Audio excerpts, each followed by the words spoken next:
Hey friends, welcome to She's At It Again. We are going to make some chocolate chips today, and in this skillet I just have about 2 tablespoons of honey. So that's our sweetener of choice. Now, the reason I'm interested in experimenting with making chocolate chips on my own, you might think, do they not sell those where you live? Seriously? No. I live in a small town, but it's not that small. But I recently found chocolate chips that weren't made with sugar. I just try to steer clear of sugar. Sugar does not make me feel good. It just does weird things. I never ever believed people that said that until I experienced it for myself when I stopped using sugar. Hello, go figure. That's how you actually realize that somebody's telling you the truth. I stopped using sugar several years ago, or a few years ago. I wouldn't say several. A few years ago, and it was an absolute shocker as to how my body felt different. So, at every chance I have, I try to experiment with new things that could be made with honey that have just always been made with sugar, and I took for granted that's just how you have to eat them if you want to eat them. But chocolate chips being one of them, too many times I'll look on online or in really any recipe and it'll say sugar-free, no processed sugar. And then they add chocolate chips to it, and they're just touting conventional chocolate chips, which aren't necessarily bad. Don't get me wrong, I could eat a bag of them. But there's the sugar. They're forgetting that they may not be putting sugar in it, but there's sugar in an ingredient that they're adding to it. So I tried these here a while back, and although they come out looking just like a squirrel or a goat has been walking through your kitchen and pooped on your counter or in a bowl, these are really, really good chocolate chips. Now, some people might say, well, just put honey and cocoa together. There's a couple more ingredients in there that make them a little more appealing and more palatable. It's just going to be super sweet and a little bit bitter if you just put those 2 ingredients together. So again, what I've done is, this is a ceramic skillet. This is not Teflon. This is a ceramic skillet, and I'm just heating this on real low just because it's kind of gotten a little crystallized sitting in the jar. And I'm going to add just a touch of coconut oil to this. And what this is going to help do is, when these are chilled, see, it's really not that much. Maybe 1/4 of a teaspoon. It's going to help them get kind of brittle, not really brittle, but just hard when you chill them. But on the opposite end of that benefit is the fact that when they're at room temperature, they're going to be a lot softer. It also helps thin the honey down just a little bit. Now, you don't want to turn the heat on too high on this honey, just because that's not the purpose of heating it up. We just want it to be more pliable and be more accepting of the cocoa when we put the cocoa in there. Plus, I think the coconut oil might actually help in blooming the cocoa when we put it in there. I don't know if I showed you the coconut oil that I'm using, but this is what we have. And this is the cocoa that I'm using. I want to put a little bit of salt in there first, though. The salt is going to be a big factor in the taste of these. It's not for any other purpose other than taste, but just honey by itself with the cocoa is just a little bit on the sweet side. You want that saltiness to it. That's what makes it just so much more appealing. So less than 1/4 of a teaspoon. I'll show you about how much that looks like.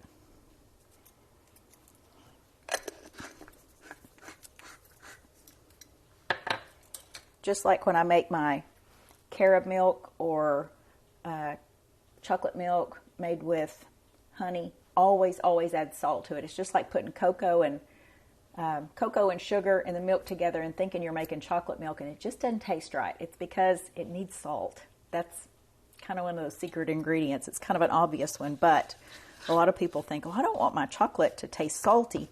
Really, you do.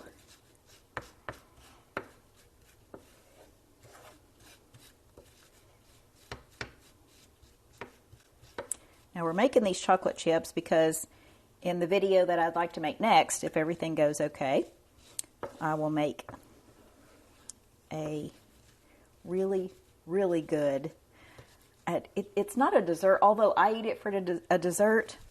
My neighbor Katie, that we love, gave me this recipe and gave me these. She brought them over one time, and I thought, oh, it looks okay. It looks kind of moist. I didn't know if I was interested or not right then. But then when I tried it, I was like, oh my, these are so good. It's more like a breakfast bar. But I just told my husband this morning, he said, asked me what I was doing a video on, and I told him, and he said, you know, those are actually really good. He said, the more I eat, the better they get. I said, I know, me too. We've eaten about 2 pans of them in the last few weeks. But I said, these would be the perfect thing to make when you're traveling, because I always carry food with us. Especially if we're on an overseas flight. Just something about the fact I have snacks just makes me feel like I am prepared more than anybody else on that whole plane. Okay. All right. I'm going to get a heaping tablespoon of cocoa. We're going to put it in there. It's obviously going to take more than that, but I want to add a little bit more at a time instead of adding it all at once.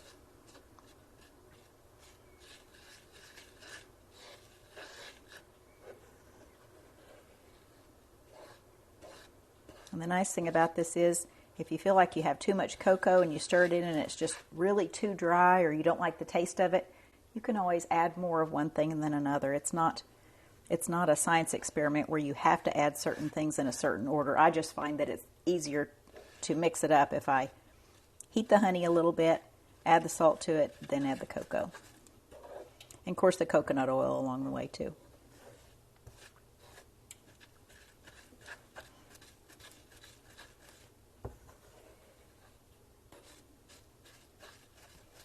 The recipe for this will be in the description of the video, of course, as we always do. And hopefully I'll remember what my ingredients are. I may have to go back and just watch the whole thing to see what I did, because I just kind of eyeballed this when I did it last time. I've made these once before, and I knew right then and there when I tasted it, I needed to do a video, because it was worth sharing, that's for sure. All right, we certainly don't want it this thin. I'm going to add another about heaping tablespoon. The recipe that I'm going to make, these breakfast bars, calls for about a half a cup of chocolate chips, but I find that with these, a little bit less than that is sufficient, but if it makes a half cup, then that's fine too. Keep moving your product along the bottom of the skillet, scraping it with something like a wooden spatula like I have here. You don't want it to scorch. And it's not really for the integrity of your food product. It's more for the fact that you don't want to have to scrub that off your skillet later.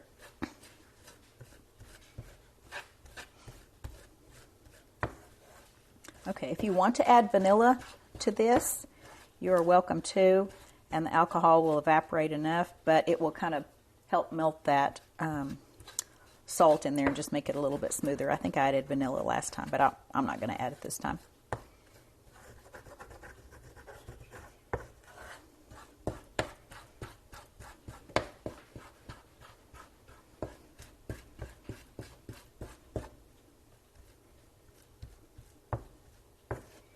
Okay, I'm going to add just a tiny bit more, and although you might be thinking, that looks thick enough,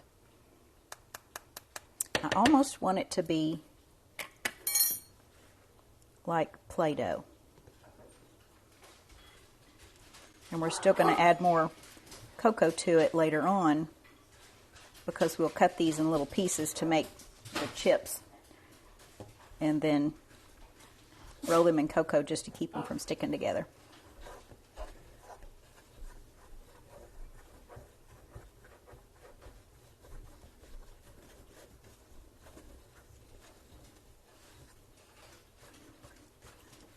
Okay, this is what we're after. I'm going to go ahead and turn the heat off on this burner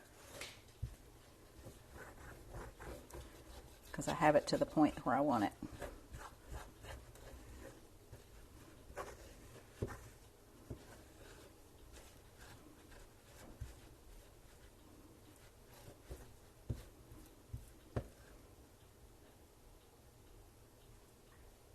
That's what we want it to look like.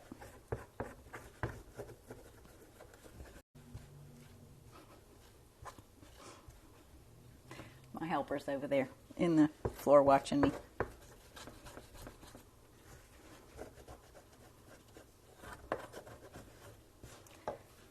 I'll turn my camera around so you can see.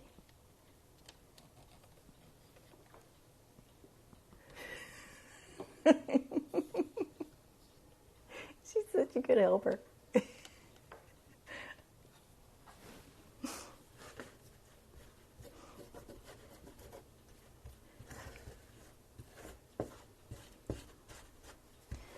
All right, we'll close this back up.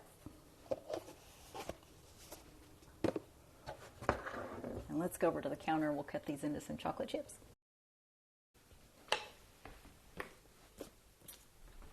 Forgot I needed this out anyway.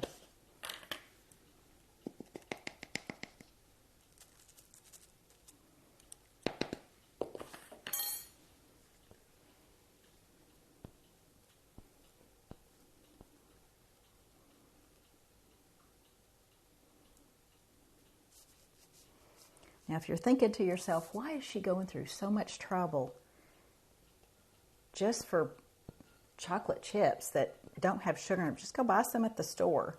Well, that's actually what precipitated my interest. Because I was at the store recently and for some reason, I always seem to notice new products. I mean, you go to a store enough, when there's one new item, you think, oh, that's something new. So I looked at it and it was this lovely bag of chocolate chips, and it said no processed sugar, which piqued my attention, but I was expecting xylitol or stevia or something like that, and it wasn't. It was made with cocoa, and I think that it listed maybe salt and vanilla, but it also listed dates, which I thought, wow, now that would be good, because if you've never tried date syrup, it's just cooked down dates. It really is good. Honey has a specific flavor to it. If you're not fond of honey, it's really hard to bake with using that product and getting away from that taste. I enjoy the taste, but I know not everybody does. But date paste and date syrup is one of those things you're just hard pressed to decide this doesn't taste like sugar. It really is a very good, clean sugar taste. So I thought, wow, they've got chocolate chips, just what I've been looking for. They were $8 a bag. I'm sorry. That's why we're making our own. Now, I could use date syrup in this, but I just happened to try this with honey and it worked fine. And it works great in this particular recipe that we're going to be making later on, because I think it too has some honey in it, just a bit, not a whole lot. But I might try this with date syrup later on. But date syrup is kind of costly too, but not anything like $8 a bag for chocolate chips. And I'm all about some good tasting chocolate chips because I do love chocolate. I don't eat as much chocolate as I eat carob now, but every once in a while I'll eat chocolate. I found out that it wasn't necessarily that chocolate was precipitating some headaches I was having, so that's why I steered clear of it for a while. Now, as you'll see, this will get kind of stuck to the skillet. I can get it off with my fingernail or something sharp, but it's not quite as easy. But it's just because it got warm and it stuck to it, but it's not necessarily stuck on there rock hard. So we'll try to get that off later. But you know me, I want to get every speck out that I can. Now that it's stuck to my fingernail.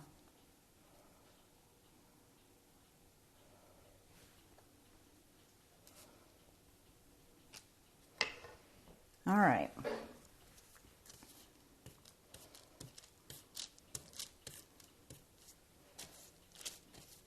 I have parchment down, but you could put this straight on your countertop if you want to.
So the more cocoa you incorporate into it, obviously the drier it gets and the easier it is to work with.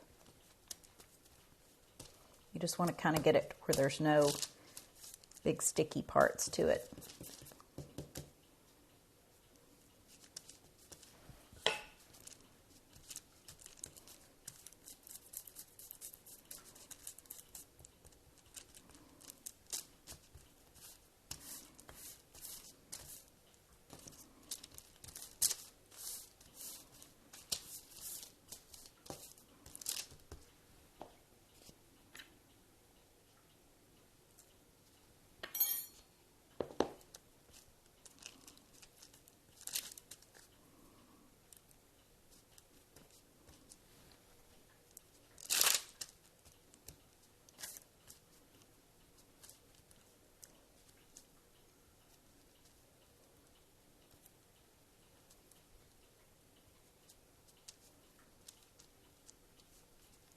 Now you could use carob powder with this equally as well. It'll have about the same consistency and pretty much taste.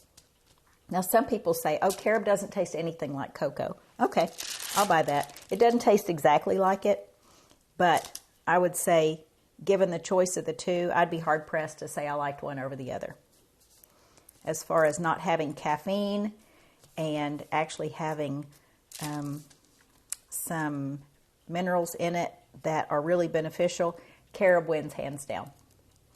But cocoa actually has a great flavor too, and I like it, so that's what we're using today. And I've had people say, where do you even find carob? Especially here in our small town. It's not easy to find. Some stores used to carry it and they just don't anymore. People aren't familiar enough with it right now to where it sells well. But it's easy enough to order on Amazon. That's where I ordered my last shipment of carob from. I think I ordered maybe 4 bags of it at a time because I drink it in my chocolate milk nearly every day.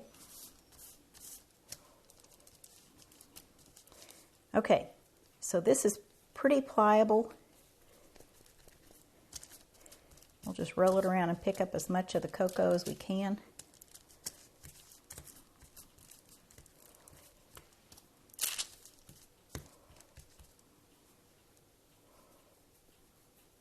And it's not getting on my hands too much. It could be a lot worse.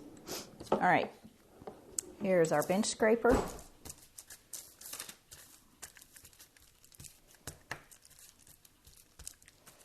And I'm going to cut this in 2 pieces.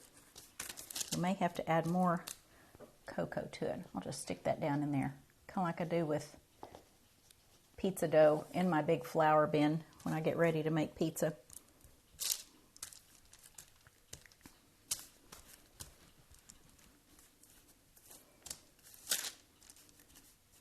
Might have to put it in 4 pieces.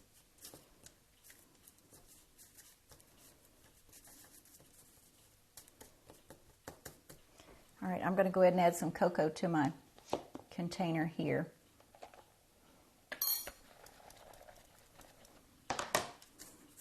Because all we're going to do with this is just cut little pieces. Now, it really depends on how big you want your chocolate chips to be. You can pretty much say that whatever size the ball is that you roll in your hand is going to be the size of your chocolate chip. So some of mine will be big and some will be small, and that's okay. I made pretty small ones last time, and I loved them. I thought they were great. Perfect size for these little breakfast bars. So I'll make different sizes. But we're just going to drop them in here. And roll them around like that. And then you just keep adding to it, and they won't stick together.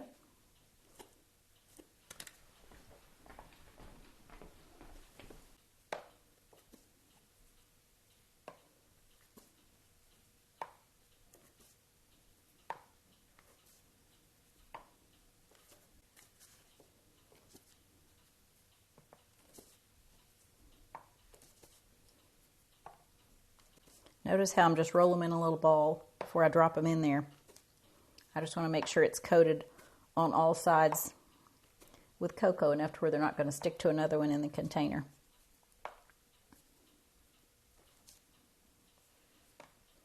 Some of these need cut in half.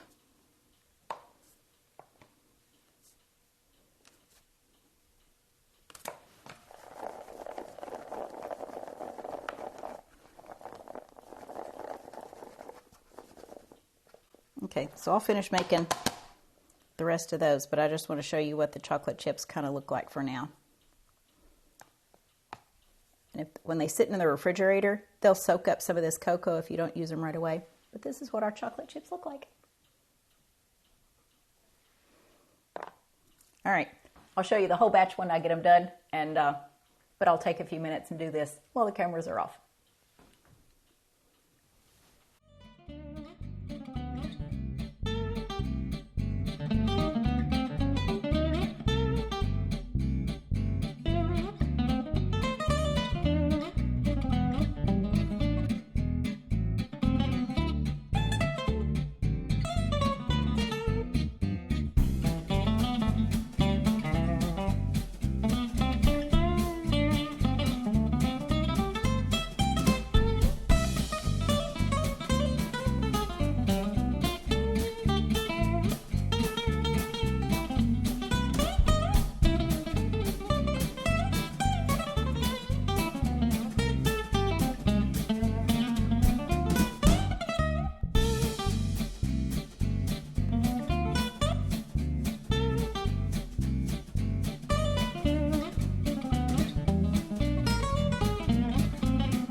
Okay, so our chocolate chips are done. I want to show you what they look like. Most of these that I cut earlier in the first part of the video, I went ahead and cut in half because they just look too big to me. So I like mine small, and this is going to be perfect for the next recipe we're going to be using. But I need to clean my mess up. There's some parchment. I'm going to use this for my my bars that I'm going to be making because it's got a cocoa all over it anyway. So that's the mess we make. And here's our chocolate chips.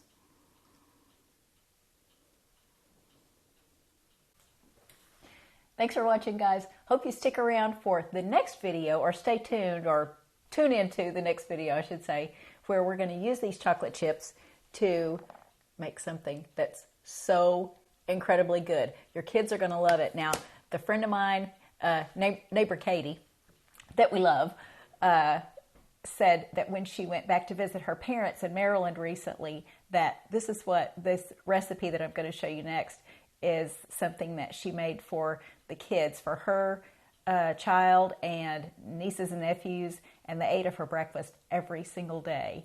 And that's not such a bad idea. Once you try these, you're going to see what I'm talking about. So hope you enjoyed this recipe. Even though it's kind of long, drawn out, tedious, gives you something to do.